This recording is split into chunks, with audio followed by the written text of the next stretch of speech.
George, I believe you've got something to show me. I do. Just wait here. I'll grab a bit from inside.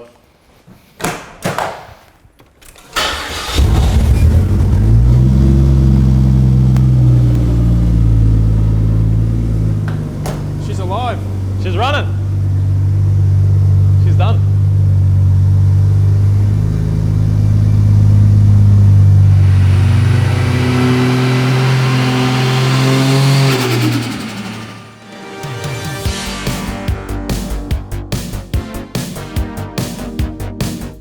George, Yes. before we get started, we need to address the elephant in the room, and that is the budget. Blown. Completely blown. It was blown in the first episode. When we With did powder coating. powder coating. Yes, it was. But things have taken a different course, haven't they? Well, it's not that they've taken a different course. I think we've reached that course a lot sooner rather than later, based on the fact that we've had nowhere to race. Nowhere to race. Yeah. So the long and the short of it is we can't really test this car on the track. On the track in its current form. Mm-hmm. So we've decided to progress the timeline a bit forward. Now, long term, we've always had plans to set this car up. Yes, correct. But we're not able to race it in this sort of mild-mannered form. But Which we wanted to for the sake of the project, I guess, to show in the budget what can be done for what we have done. Yeah. So now we're just going to build the car we want to build. Yeah. To a degree, yeah. We'll still progress it, but it'll be a lot quicker, yeah. What we'll do, we'll run it up as a standard engine, as actually standard, not We still haven't standard. touched anything Still internally. haven't touched it. Yeah. We'll see, obviously, where we get to, and then we'll progressively Start doing the mods that we change a want few to. things. Yeah. Actually, today, there's a lot of things that have actually changed inside the car. Why don't we... We've done a lot of work's been done to the Behind the car scenes. because we've had time to do it. So yeah, a lot of work's been done. So I guess we can give it a bit of a rundown to where we are today, I guess. Yeah. There's a lot of stuff going on inside, actually, that we haven't really touched on in previous episodes. So let's... Yeah, so a bit of a, not surprise, but yeah, I think we've stepped it up a little bit inside the car too. Yeah. That's cool. Yeah, something cool, yeah. What is going on inside here? We've got some... We've made some Going on. changes. Yeah, we made some changes. Most notably would be the cluster. I know, check that out. So not only are you going to hear that fantastic Barra exhaust, Yeah, the screamer. it's going to look like one too. Yeah, so That is cool as. yeah, well, I was sort of caught between a rock and a hard place with getting the factory cluster to work. Not that it was going to be too hard, but I just thought there's some good products. There is a product on the market that could get this working. And it was just a matter of me spending some time dealing with making it fit, which funnily enough wasn't that hard. It's amazing how I told a few people that was going in, like, how's that going to fit? And I said, surprisingly, it seems to fit in there pretty. the width is perfect. It's the two are identical. The height is the same. The only difference is the contour of the front panel, sort of thing. I don't even know what they call it. It doesn't look out of place in there though. No, well, I still haven't fully finalised it because there is a little bit more trimming to do, but I thought for the sake of the video today, I thought I'll just put it all together. So it's not 100% finalised. Yeah, it actually wasn't that hard to fit. So a big thank you, obviously, to Nigel from Canberra Solutions. He, man, I message that guy all hours of the night and any time of the day, and he responds like an absolute legend. He makes the CAN bus module that makes all this work. His unit removes a lot of the probably warning lights that would come up on this cluster. And because it's all CAN based, we're able to then run all the information from the factory PCM, which we're running, to the dash to all work. Yeah. The two main reasons why I wanted to use this dash was purely for speedo, because we were running the ZF. The ZF hasn't got an external speed sensor. So we had to depend on the internal speed sensor of the box, and the only way that was going to be sort of outputted was through this dash. And secondly was because we were running the ZF, I wanted a gear indicator to know what gear I'm in when it came time to manual mode for racing or cruising or whatever, course, right? Now, Nigel also does make an external gear indicator for these, but I thought, for what it's worth, I might just get the dash. Yeah. Now, the other guy I have to say thank you to is Johnny from MVP Auto Parts. He has pretty much given us most of the OE parts that we've wanted, that we've needed for this project. So the cluster, shifters, almost engine parts I've gotten from Johnny, and he's been an absolute legend as well. So the two big thank yous to those guys, Nigel and Johnny. And then we obviously had to fit it all in and wire it up.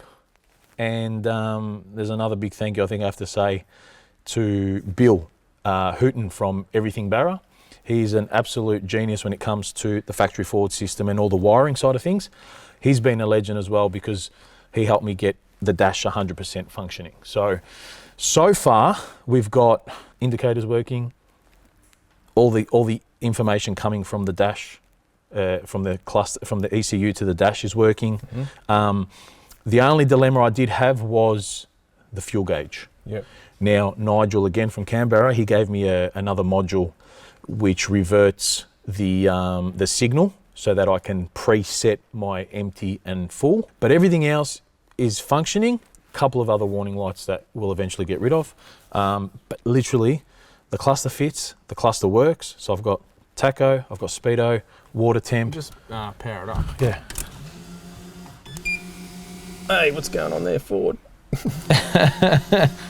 Like you said there's a few little gremlins you still got to get on top of, but And you can see the gear indicator. Yep. Performance mode. And then that's my park assist is the only one that comes up, and obviously for the fuel gauge as well, and other things coming up for the fuel gauge. So they're the only two faults, yeah.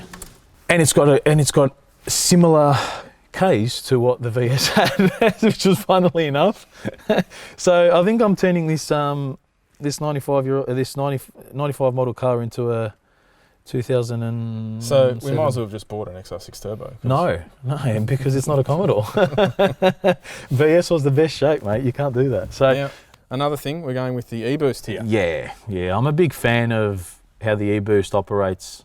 Turbo Smart, very, very nice product. Awesome product. Always been a big fan of their stuff. We obviously using their wastegate and their fuel pressure regulator. So I thought it was only the right thing to do to use the eBoost. Now, I might get guys whinge because the factory forward system is supposed to be really good. Yes, that was my first question. Yes, which it is, but I in my tuning experience with the Ford system, it has its limitations for the high boost stuff. Yeah. Secondly, it serves as a boost gauge. Yeah. It also has a really good feature which is called peak hold boost.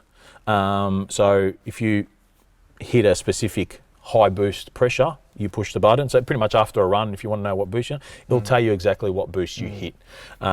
Secondly, different boost levels via a couple of buttons, which I know the Ford system has the ability to do, and an overboost feature as well. So I like the eBoost. It is an open loop system versus the closed loop system of the Ford. So a lot of guys are going to say, but the closed loop system's better.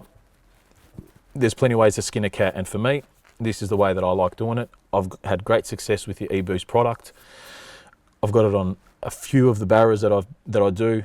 I'm able to keep the gate nice and closed, really, really tight for as long as I can. I open the gate pressure when I want. The cars jump really well.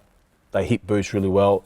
The system works. The last big change is this down here. The shifter. That doesn't look like a Ford unit. No, well, if you remember, that was a bit of a bane, wasn't it? Like that's been the. We'll show on the bench. Yeah, I've gone through a few shifters to get to this option, and the reason why I wanted to avoid this option was purely because this is out of a BMW. BMWs in the E60s and I think E90s came out with ZFs as well. Yep. So the shifter actually suits the box. The only dilemma is that, trying to find the wiring to make the sports shift work, although it's only 4 wires, was the thorn in my side as such as I wanted to avoid. It was easier to use a Ford shifter and just plug it straight in. But with the help of Bill, again, absolute legend, we sat down with a multimeter and we made it work. The other thing was I had to modify the cable. So probably missed out on a bit of fabrication work there for the video, but I modified the cable, made a custom bracket, and flipped the selector lever off the box. Usually sits up, and the factory Ford cable is long enough to come through the front, and it pulls the box when you're selecting your gears that way.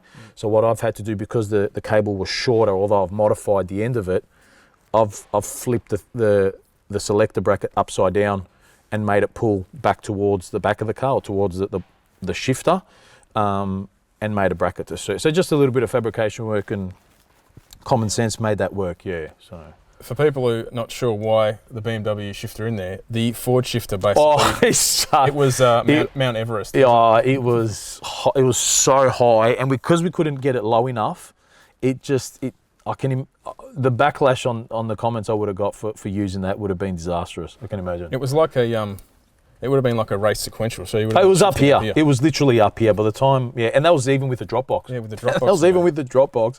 The thing was literally up here. So what are we doing? Are you still using any of that? What's that? The drop box system. Yes, yeah. So that's still the drop box is still in there. Actually, yep. All I had to do was make I had to modify and put a plate across it for this back bolt here to mount the shifter. And the beauty of the Beamer one, actually, it comes with like a rubber boot already, and it's got an access point for the cable to go through as well. So it actually suited me better to utilize the factory one, and it all works as per normal. So the only thing I have to do now is get all this trimmed up and finalized, and then it's not that much out of place. Yeah. Really, I think, yeah. So I'm pretty happy with that. I preferred the actual gear knob of the Ford. I think it looked better. Yeah, you're right. But beggars can't be choosers, yeah. To be honest, we were lucky we had this option. I think Otherwise, so. I think so. Yep. Look, I did have one more option, and that's Lockhart actually make an aftermarket system for the 6R80s in the States for the Mustangs. Yeah. We could have used that. In saying that, it's not as shallow as this, but it is an aftermarket shifter, and it works. And they can be used on the Holdens as well. Any 6-speed, any electronic 6-speed, it has the ability to run. So I did have that option, but by the time we would have bought it, shipped it, and got it here, it would have been, probably would have cost us about $700-800, which isn't a big deal, but back then trying to fit within the budget and OE part of the build, I thought this would be a really good option. And this only cost me a bit of shopping around. They go for sort of mid 200s. Yeah. I found a wrecker on the other side of town who done it for $150. So here are the Ford shifters to give you some indication of the size. They are much bigger. Yeah, so that's the BF. I discovered the BF as another option because it didn't have as much height. If you remember in our video when we were trying to make the drop box, we were using this one. But that was really, like, you can even, that's a decent height. You can see it difference. there, at least it slopes back a bit. Yeah, at least this is flatter. And then I also had Lou from Spec 2D make a cover once I did, because I actually mounted this in the car, and I tried to make some sort of cover to cover all that up out of a 3D printed model that he done for me. He drew it up, and even still, there's no... Even if, you know... It's literally the center console sits here. How can you trim around it? You can't. No. It looks like one of the B&M mega shifters, man. Like it's. We were joking about it when we done the video, but it actually turned out looking like one. All right, let's hit the key and fire this beast up. You sure? Fire in the hole. You ready? Yeah.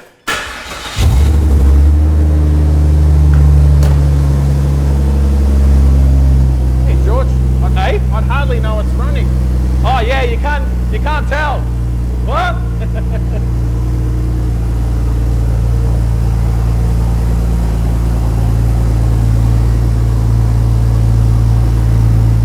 So I noticed the car, it's sitting really nice. Yeah, so what happened was... that's lower, isn't it, than it was? Yeah, so I'd been waiting to get the guards rolled, and Walls by Wally, top bloke, came down, got it done for us, rolled the guards for us. And I used the Thomastown adjustable suspension technique of removing half a coil to get it where I wanted it. I think they just call that the Holden lowering system. Just angle grinder to the coil. I don't know anyone who has owned either a Commodore or a Gemini who hasn't done that. Well, the thing is, I would have had to, I'm going to have to do it anyway because the adjustable arms that we want to use actually require the spring to be altered anyway. So it's not like I was, I was wogging it and chopping it. So, we will be doing probably even need to take a little bit more off in the future when we put the adjustable arms on. That's a 255 and it sits in there pretty. Yeah, the only thing I did realise was the rims that I got were off a VN, and VN to VS diffs are about 10 mil narrower, the VNs are. Okay. So I need to modify the offset of the wheel 10 mil to just move that tyre in that little bit because it is a bit close on the guard. So I'll get that done in the next week or so actually, just to give us some clearance for some driving duties. Speaking of the rear end. Oof, I hear we've got a present. I went and picked up something. Yeah, show me. From our good friends at Harrop, George. Nice. This is one of the most popular models, I'm led to believe. Oh, awesome. Killer. Banger. Banger, as I'd say. Yeah. About time. Nice true track. They do make a good unit. I'll give them that. Very I nice. use them on all our Australian-made unit. I use them on all our VT to VZ and VEs as well when we do our diff stuff. So they do make an absolute cracker unit. So we'll pop that in, or maybe on the next episode. Yeah, probably next episode we'll pop that in, I reckon. So we can do some skids. So now this thing is running. Yeah. We let's tune it. let it eat. Yeah, let it sing. Hey, here's some screamer. Yes. Oh, actually, what am I talking about? I'm no earmuffs for you either, mate. No earmuffs for you. No. It is the symphony of Ford Barra that you will hear. All right? So it's going to happen. Let it sing. So you're dabbling in the two worst sounding engines ever made, in the Barra and the Alloy Tech. Funnily enough. Which one sounds worse? Look, in all honesty, the V6 is horrid. It was pretty horrid. I'll give it that. But I don't mind this one. Yeah. You're the one with the negative connotations here, mate, not me. Absolutely. Right. So I'm happy with this. This is much better than an Ecotech, mate. I can assure you. All right. Let's get these wheels off and put some stockies on so we don't tear these up, and let's tune, I guess. See what she can do.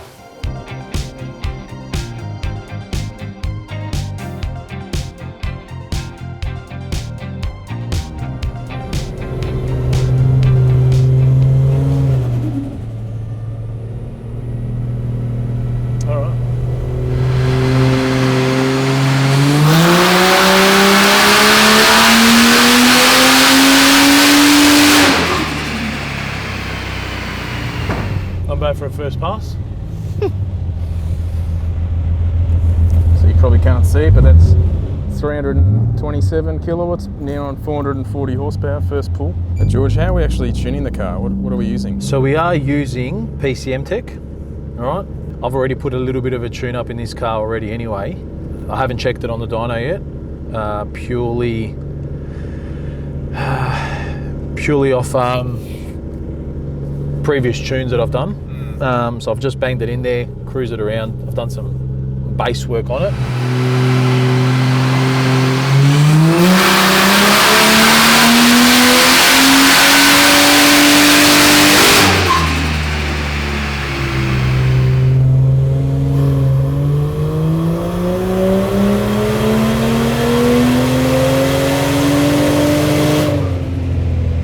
So after two pulls, George, it's going all right.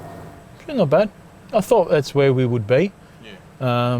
You can obviously tell the factory valve springs have become an issue, but still not bad considering. We knew that though. Well, there was no doubt, but we had to see exactly what it was going to do. But still a not bad result considering some people, go to the extremes of throwing valve springs in them straight away when really, like we said, might not be 100% necessary depending on your goals.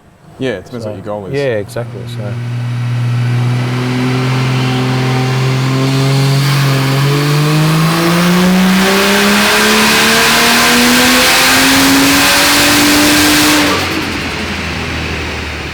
George, where are we at? Well, considering I just threw, like I said, I threw a tune into it without even running it up. That last run where we noticed the 340, the valve springs falling over, it was a bit rich, obviously, because I'm bottoming out almost a sensor at 10.1. So it's a bit rich there, which on E85 on a standard engine is probably not the best when it comes to peak torque as well. So yeah, I had to clean that up. So on that last run, I concentrated on cleaning that section up, which I have there, which is way better. And I've got it a little bit fatter up top for a standard engine. I'm a lot happier there. So that fuel map is where I want to be. But I did take out a bit of timing out of that last run, which affected the power curve. But as we can see on that one there, that last run, the fall over, and you could probably hear it in the video too, those valve springs are now at their wit's end. So I guess we've got another video to do. More work for me to do, but yeah, I think we're at that point now where we can start turning it up. And I mean, for 15-ish pounds of boost, I reckon it's about there, because the overboost kicks in at 16, I've got it at. So it would have been set there, but would have been holding about the 15, 16 mark. I think that's a pretty good result. Yeah. For literally, what, how many pulls we've done? 3 pulls? Well, the first pull was already pretty much there, wasn't it? Pretty much there. I didn't do anything special for the second pull. We've only done 3 in total. Yeah, that's 3 pulls in total, and we're where we want to be. And that's the beauty of the factory software, you know, using something like PCM Tech. And I've pretty much put a tune into it from my experience of tuning the Barras and having some data from some other cars. I've been able to adjust it to suit. I've pulled some timing out of it, being the gas engine, being a higher comp engine. I've pulled some of that timing out. So now we realise where we're at with the valve springs. And yeah, so I think we've got some more work to do and some more episodes to film, because once we do the valve springs, and we'll do, while we're at it, we might do the studs and the pump gears as well, seeing as we're going to have some of the engine apart. I think we might start turning it up and start seeing some 20 plus pounds of boost and see where we go from there. So looks like you're already prepared, George. Well, mate, when you speak to some nice guys like Michael is at Dominator Motorsports Australia, he's man, I said to him, I told him what we're doing. I think before the conversation was over, they were packed and ready to come. So he's an absolute gentleman, really nice guy. He's going to help us with some more stuff with the car in the future when it comes to the Barra engine stuff. Another guy that concentrates a lot on the Barra performance products, engine-wise. We've got his valve springs, 4340 billet oil pump gears, and he does a pretty awesome billet backing plate. So they're the common mods, and we'll do some studs as well. They're the common mods that most guys do for supporting mods for the Barras. Yeah. So I think we'll obviously take the same route. But yeah, Michael at Dominator, absolute legend, man. This is going to push us over the 2K budget. Yeah. No, the powder coating did that. This is PCM Tech you're in now? Yeah.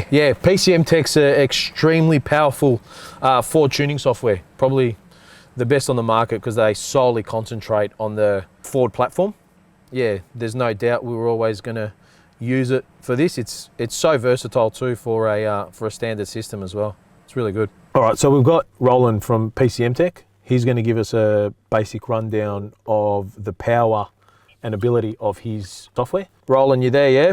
So I guess one of the main things we can do with this is you can do a basic tune for, just a normal run-of-the-mill Falcon, but you can also use it in conversion cars, and then you can also use a lot of our custom operating system features. Yep. So, for example, we've got live tune switching, which you can do off the cruise control buttons, so multiple boost levels.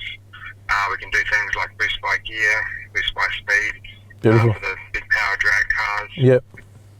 If you've got a manual as well, we've got flat shifting, which you can set up. So cool. you can lift shifting with a cut basically on the gear shift. Mm-hmm. So you can have a car with 400 real kilowatts. You can pin it in first gear all the way to fourth without lifting. Damn. Okay. Yeah, that's pretty cool. It makes for a super quick car. Yeah, that'll be cool, as. But yeah, one of the things people quite like about it, I guess, is some of the basic stuff like just your ride times. So in other products, you'll be waiting several minutes to do a flash from time to time. Yeah, I noticed it's. I noticed it's. Right? Yeah, I noticed it's. Yeah. Yeah, I noticed it's pretty quick. It'll Eh? take between 6 to 12 seconds to do the PCM. That's pretty good, and man. if you do the TCM as well, so that's your transmission. Yeah. You can do the whole thing in about 30 seconds. Yeah, that's pretty good. Roland, that's all good and all, but can you do ghost cams? Yes, you can. It's got all the gimmicks. The gimmicks, yeah. All the bells and whistles, that's- stuff that Facebook seems to rage at. That's all Luke knows. Pop crackle, so you can make it sound. Well, you can have all the awesome Barra screamer pipe combined with the VW pops and crackles. Let's be honest, everyone's a bit of a rush to be down inside, otherwise we'd all be driving electric cars. So, it's a bit of fun. You can turn it on when you're off the traffic lights or at a car meet and have it lump away, and then turn it off and drive it down to the shops. And you can do all that with the engine running. So That's pretty cool. That's cool. Yeah, that's cool. Yeah, I like the idea of being able to do things like boost by gear and Flat shifting and that. yeah, that's awesome. Yeah, that's pretty cool. And it makes something that, like, you've got street tires on a car, you're driving on the street. You can make a big power car quick, and it's not going to be a wheel spin monster. But that's obviously in a factory Ford vehicle with ABS, correct? Correct, but if you use Canberra's ABS emulator module, you can settle this up in a Commodore, as you might have. Or you can do it in any conversion car really as well. Okay. As long as you've got some sort of speed signal set up. So you've got a lot of the features that why people buy aftermarket computer systems, yeah? That's it. I mean, there's always a case for an aftermarket system if you've got $50,000 engine, sure, but if you've just got a pretty basic package, there's no need to spend that sort of money. Absolutely. And you can get most of those features, in the factory one. Cool. Yeah, awesome. The other beauty, obviously, with your software too, Roland, is the fact that we could probably utilize, if we wanted to, one of the Perrotta Flex Fuel kits as well, correct? Yes. Yeah. Definitely. So you can do full flex fuel system, variable ethanol content. Fantastic, You yeah. can have different boost levels for different ethanol content or automatics. Yeah. Oh, You that's can sort awesome. of vary the power level based on what you put in the tank. Yeah. So you put just 98 in there, you might be running your 300 kilowatt base. Yeah, because we'd probably take that into consideration if we were to do like a drag challenge type of event, So that's something like day-to-day stuff. The car's not going to be driven daily for that to be an issue, but we could take that into Depends what you're doing. Like for someone like me, I don't live anywhere near an E85. Yeah, I do. I've got two either side of my house. I'm lucky. So I would only do a flex system. Yeah, fair enough. Yeah, but we can utilise it if we do a drag challenge, The other one is just a safety factor. If you do just a E85 and 98 tune and you've got E80 in the tank, or you've still got 10 litres in your surge tank, sort of thing, you're never going to get all that out unless you're pulling fuel lines off and pumping it out each time, which is a bit of a pain. Yep. So you just get that extra safety factor. So next episode, George, we're going to do obviously the springs, oil pump gears, and we'll do some driveline mods as well. Yep. But long term, are we going to let some of the viewers know what we're going to do? Yeah. Oh, look, no doubt the plans were always to make the car fast. To do so, we want obviously some reliability, and we're going to need some go fast bits to do that. So I think for now, see how far we can go with a small frame turbo. Yeah, that's going to be cooked pretty. That's not. That hasn't got being a cast wheel stock turbo hasn't got a lot. It's got decent legs. Will get us over the 400 kilowatt mark, which we're comfortable with for the moment. But we wouldn't mind upgrading to a billet front turbo and maybe some different sizing structures and so forth. But still keep it that small frame to just keep that response for the street and racing even when we get to go there as well. But I think, we'll probably then get to a limit of the engine and the gearbox. So I think, it'll be good to... I think it's important. A lot of people focus all on the engine and not the rest of the driveline. Yeah. They do it last when everything breaks. Yeah, well, that was our goal. I think it makes more sense to sort out a transmission improvement. Yeah, well, look, to make it reliable for racing, I think it might be a good idea to, spend some time on the box and converter and try get that reliable and strong. I've got some ideas that I want to take on with the ZF. So I'm happy to dabble a little bit in that. So we'll try to see what we can come up with there. I like the idea of keeping a 6-speed in it. Oh, we'll always keep the 6-speed in it. So yeah, way better. Yeah, I'll always keep the 6-speed in it. And then obviously the rear end as well. I think ultimately if we can cap the power for the engine to stay alive and make everything else reliable, work consistent. We don't have to make any more power. We can just try getting the car to go faster and faster with suspension, gearing, converters, autos, and that sort of stuff. You know. From what I see at the track, so many people who make a million kilowatts. Yeah, they're just doing a burnout off the line. Yeah. They make all this power, and it never equates to of course a quick half track time. Well, and majority of the science in drag racing comes to your rear end and how the car works suspension-wise. Chassis and suspension is just as important as the engine itself. So make all those work together, you've got a pretty successful car. You're not wearing out the engine. No, well, that's the thing. We want to, that's what I said, if we can cap the power at a specific power level that I think is comfortable for that engine to stay alive for a long term, if it doesn't, it doesn't, so be it. It's only a wrecker $500 engine, if that, so be it. But if we can cap that power level to where we want, and then just hopefully when the tracks open up, just keep racing it and getting it quicker and quicker with chassis and suspension mods, I think that should be just as fun as trying to make more power with it.